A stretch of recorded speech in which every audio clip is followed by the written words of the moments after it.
कहानी का नाम मूर्ख हाथी।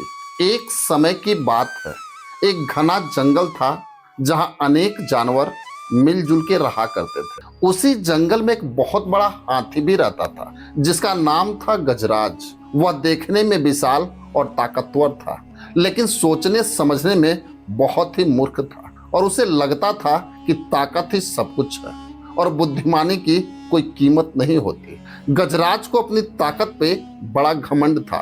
वह जंगल में जहां से गुजरता सब जानवर उससे डर के भागने लगते। कभी छोटे जानवरों को सताता भी, खास करके खरगोशों को वह बहुत परेशान करता। एक दिन की बात है, गर्मी के मौसम में जंगल में पानी की भारी किल्लत हो गई। सब जानवर एक ही तालाब में पानी पीने चाहते थे, पर गजराज वहां भी अपनी ताकत दिखाता। जानवर बहुत परेशान हो गए। सभी ने मिलकर एक सभा की। उस सभा में एक छोटा सा समझदार खरगोश जिसका नाम चिंकू था।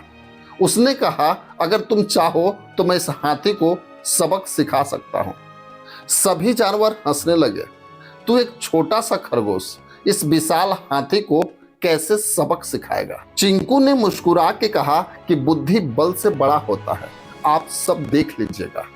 अगले दिन चिंकू सुबह सुबह गजराज के पास गया और कहा, हे गजराज महाराज, आपके जैसी शक्ति और तेजस्वी तो स्वर्ग के हाथी में भी नहीं होती, पर आपको एक संदेश देने आया हूँ। चिंकू बोला, जंगल के नीचे एक और जंगल है, अदृश्य वन। वहां का राजा हाथी आपको चुनौती देना चाहता है। वह कहता है कि वह आपसे ज्यादा बलवान है। इसको सुनते ही गजराज को गुस्सा आ गया। मुझसे बड़ा इस दुनिया में कोई हो ही नहीं सकता, मुझे अभी उसके पास ले चलो। चिंकू उसे एक गहरे कुएं के पास ले गया और कहा कि यही है अदृश्य वन का दरवाजा, आप इसमें झांकिए, आपको इसका प्रतिबिंब दिखेगा। गजराज ने जैसे ही कुएं में झांका, उसे अपना ही प्रतिबिंब दिखा। उसने समझा कि वही दुश्मन हाथी है और गुस्से में आके वह कुएं में कूद पड़ा और उसमें गिर के फंस गया। चिंकू जोर से बोला, बुद्धि ताकत से बड़ी होती है गजराज। अब जंगल के सभी जानवर खुश हो गए। उन्होंने चिंकू की खूब तारीफ की और उसे जंगल का मंत्री बना दिया। तो बच्चों, इस कहानी से हमें यही सीख मिलती है कि केवल ताकत होना ही सब कुछ नहीं होता। जब तक बुद्धि और विवेक का साथ न हो, ताकत मूर्खता बन जाती है।